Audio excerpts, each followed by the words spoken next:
for interstate modernization that shows all of them are going to, they're going to be done in the order in which it makes the most sense, the most deficient one first, and then with a schedule showing people what they're going to get and when they're going to get it. So finally, to conclude, and we have a few minutes for questions, I think our study has demonstrated, at least at a first order of magnitude, that interstate modernization is toll feasible, that you could finance a project of this magnitude in the large majority of the states with all electronic tolling based financing. That value-added tolling, the kind of principles that I laid out here, is at least plausible as a way to overcome resistance and opposition to doing this. And I really think the trucking industry, once they come to study and understand this, especially with the real prospect of truck-only lanes, could come around on this issue, and I attend a lot of discussions with trucking associations. The federal role in this is to be determined. But I think the need for rebuilding and modernizing interstates is so critical. I don't think we're going to wait 10 years or 15 years till the gridlock in Washington finally figures out some way of increasing investment in the highways of this country. We need to get going and let the states that are willing to try to bite the bullet on this do it. And that simply means getting permission in the reauthorization that is supposed to happen by a year from now, 11 months from now, so when October of 2014.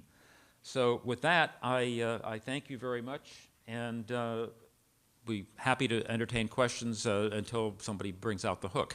I think we have about 8 minutes for that. So I hope I've stimulated you. Thank you very much.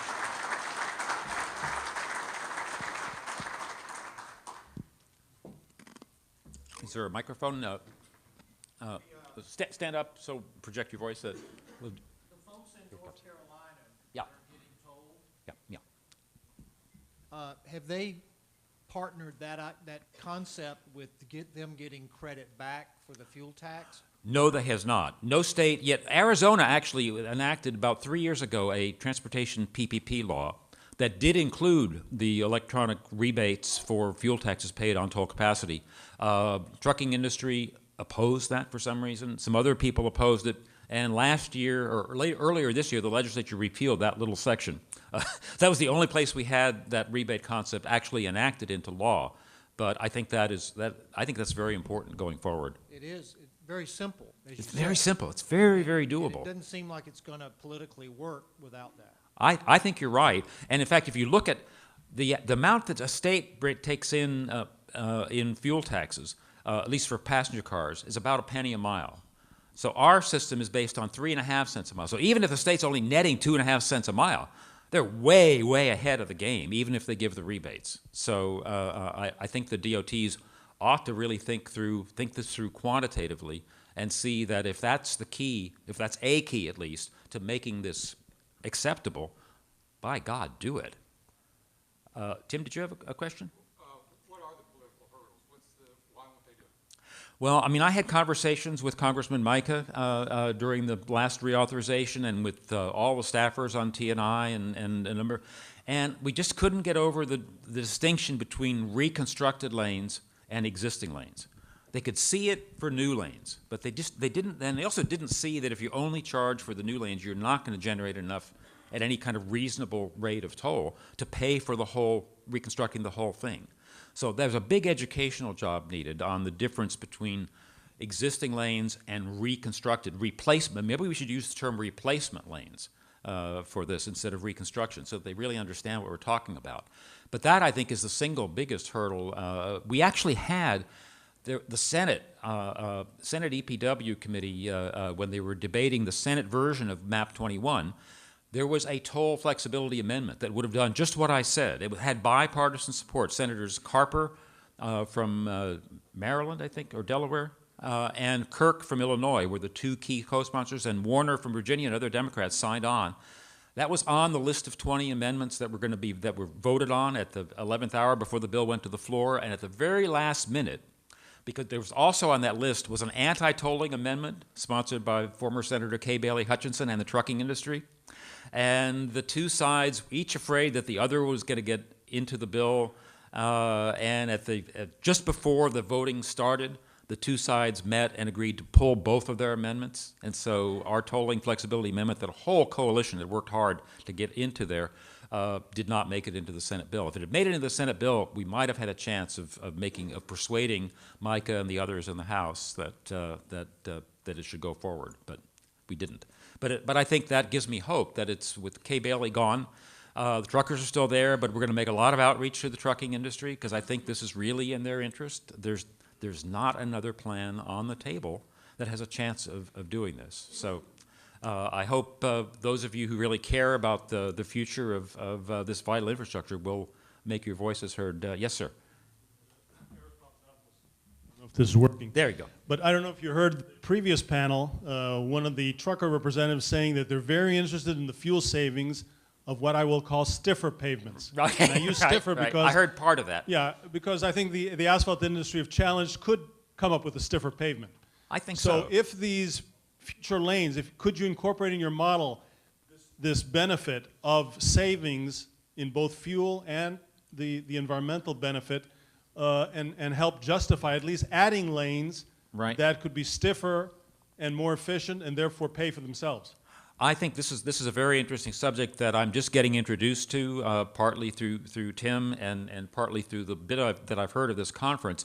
And I really want to look into that more and maybe do some number crunching because sustainability by minimizing life cycle cost I think is really important and has been very underutilized in this country.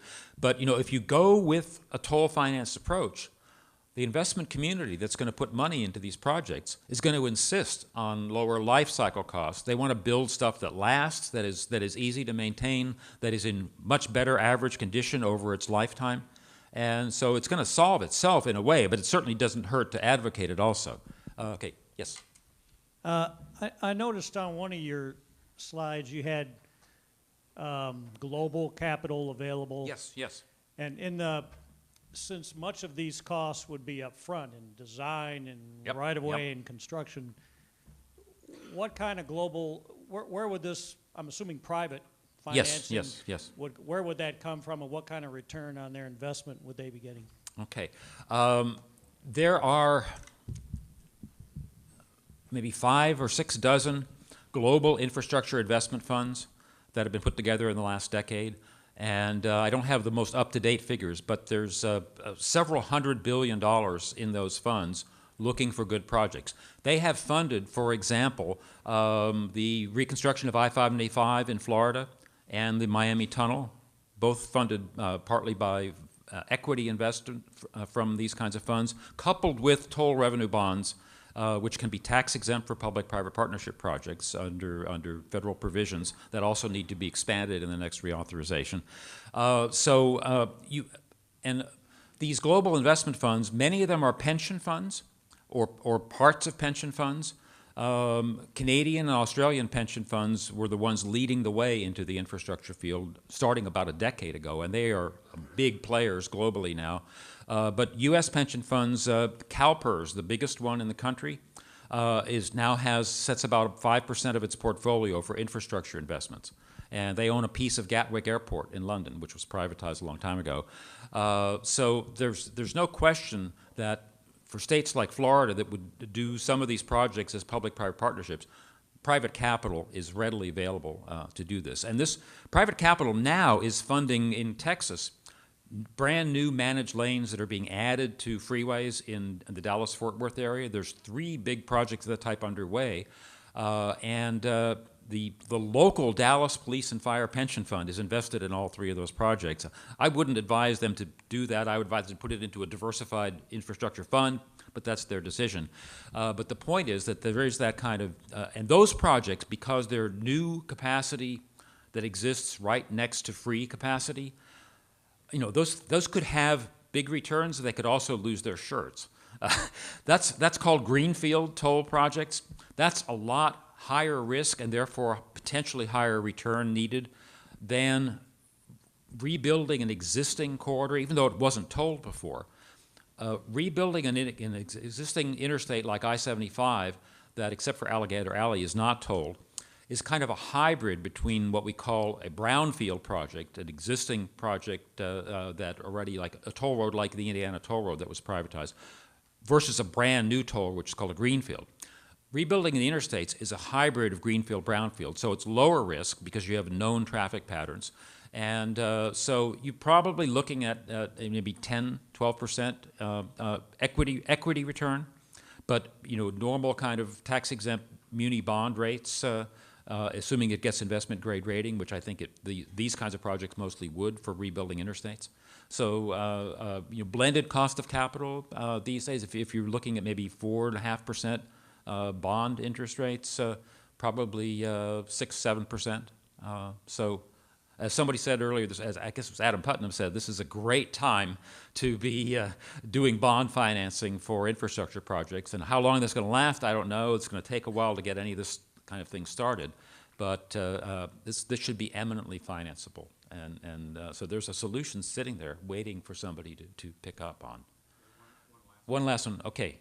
Very, very quickly, I just wanted to let you know there are two other fairly important interest groups that are playing on this and probably playing on the other side of this. Yeah. One is the businesses at the interstate interchanges Yep. who have made Right, multi-million-dollar investments to put a store there, Right, and they are right. opposing you flat out for the exact same reason. The counties, the states may be on your side, but the counties are against you as well, because where is the highest level of tax dollars coming from in 80% of the counties in America? The interchanges on the interstates. So their property taxes. Yeah, could you clarify why they would be opposed to toll finance reconstruction? Because theoretically, in tolling, you will have fewer interstate